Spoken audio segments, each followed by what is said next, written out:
दोस्तों, सविता ने इतना दुख झेला किसी ने सोचा भी नहीं होगी। कहानी पूरा सुन लेना दोस्तों।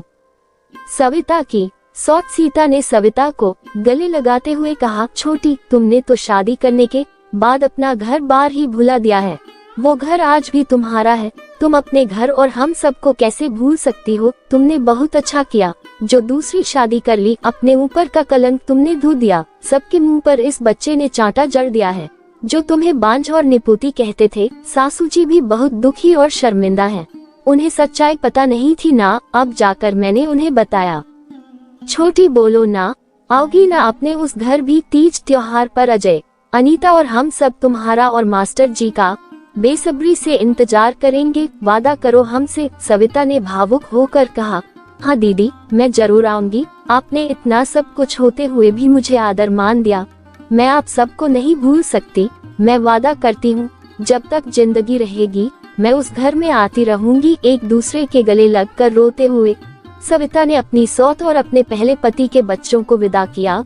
सविता के बेटे के जन्मोत्सव पर सविता ने अपने पहले ससुराल वालों को आमंत्रित किया था। सबके चले जाने पर सविता चुपचाप अपने कमरे में जाकर लेट गई। उसके आंखों से आंसुओं की धार बहने के साथ साथ विगत जीवन की पूरी कहानी एक फिल्म की रील की भांति चलने लगी। सविता के घर में केवल उसकी मां के सिवाय कोई नहीं था।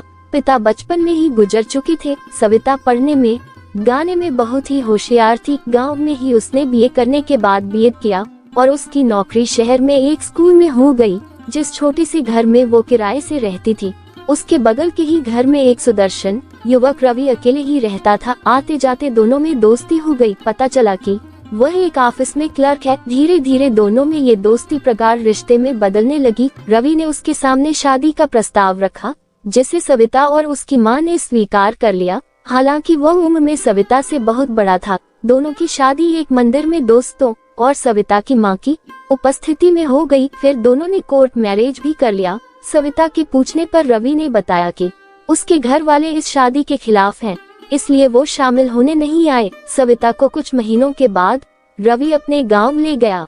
वहां देखकर सविता हैरान रह गई कि रवि शादीशुदा है और उसके 2 बच्चे भी हैं। उसके साथ इतना बड़ा धोखा। वह रोते हुए बैठी थी कि उसकी सौत सीता ने आकर कहा, बहना, हमें सब पता है। इन्होंने हमसे सब बताया था। हम गंवार, अनपढ़, जाहिल हैं। उनके साथ शहर में नहीं रह सकती, उनकी बदनामी होगी। इसलिए वो एक पढ़ी लिखी नौकरी वाली से शादी करने जा रहे हैं। तुझे रहना हो तो रहो, वरना अपने बच्चों को लेकर अपने मायके चली जाओ। मैं अब कहाँ जाऊंगी? बस मैंने हाँ कर दिया। तुम वहाँ रहकर इनकी देखभाल सेवा करना। मैं यहाँ गांव में रहकर इनके माता पिता और खेती बाड़ी संभालूंगी। बस तुम दोनों आते जाते रहना। सविता ने इसे अपनी नियति मान लिया और वापस दोनों लौट आए। रवि ने इसके लिए उससे माफी मांगी।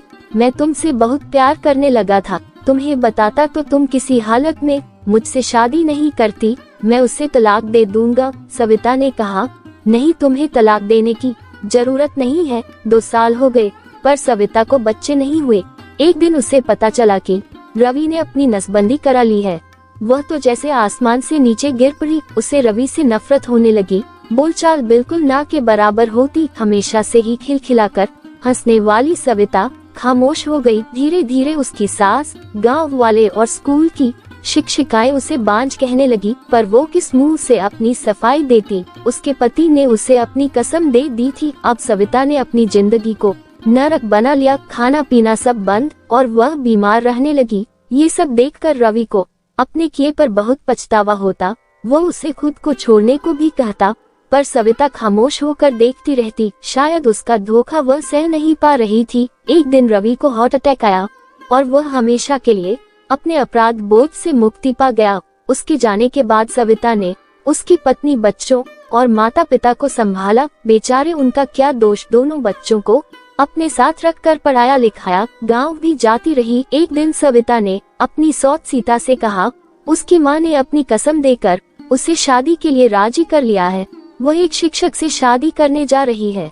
सबने उसे सहर्ष स्वीकृति दे दी। शादी होने के बाद उसका रिश्ता उनसे टूट गया और आज बेटे होने की खुशी में सविता ने अपने पहले पति के घर वालों को बुलाया था। दिवाली पर वो अपने पति और बेटे के साथ रवि के घर गई। सब बहुत खुश हुए। सासू जी ने रोते हुए कहा, उसे रवि के बारे में कुछ नहीं पता था, इसलिए वो सविता को अपशकुनी बांझ कहती रही। छोटी दुल्हन, मुझे माफ कर दो, मैं तुम्हारे आगे हाथ जोड़ती हूँ। अभी भी यह घर तुम्हारा है। तुमने सीता को पेंशन, बीमा सबका हकदार बनाया, अपने लिए रवि से कुछ नहीं मांगा। हम पर तुम्हारा बड़ा एहसान है। नहीं माँ जी, आप सब तो मेरा भी परिवार थे। नहीं बहू थे, नहीं अब भी हैं। तुम्हारे उस घर के साथ साथ यह घर भी तुम्हारा ही है। हमें छोड़ना नहीं। आज भी सविता के दो घर हैं। दोनों घर की जिम्मेदारी उसकी है और रवि के बच्चों की पढ़ाई, शादी, उनके बच्चों की जिम्मेदारी सब बखूबी निभा रही है। दोस्तों, ये कहानी आपको जरूर अच्छी लगी होगी, तो हमारे चैनल को लाइक, सब्सक्राइब जरूर कर लेना। धन्यवाद दोस्तों।